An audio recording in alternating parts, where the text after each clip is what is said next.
Okay, so this is part 2 of simplifying fractions. This time we're using prime numbers. And the process is called prime factorization. So basically we are trying to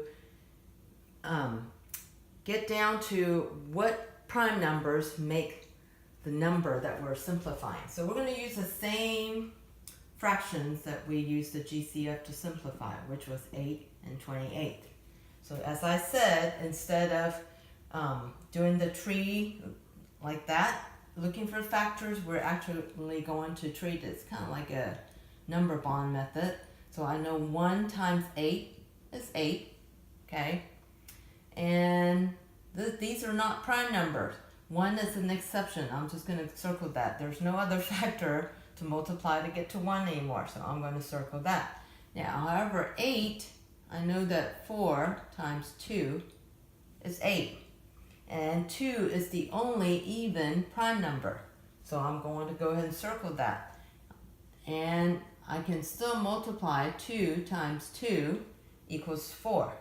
Now 2, again, is the only even prime number. So now I have narrowed it all the way down to all these prime numbers that makes 8.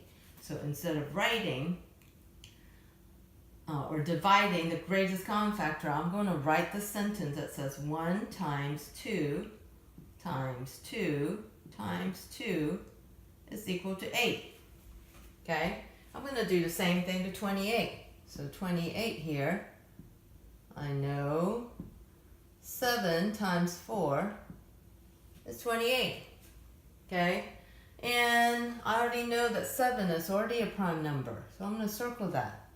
4, however, is not, so 2, the factor of 2 and 2 makes 4. Again, 2 is the only even prime number. So we have gotten it all the way down to all prime numbers. So again, we can transfer it up here and we can say 7 times 2 gives us 28. Now what we need to do is just cross out what is in common between the numerator and the denominator. So I have a 2 up here, I'm going to cross it out. I have another 2 here and another 2 here, I'm going to cross that out. So what is left is 1 times 2 is equals to 2, and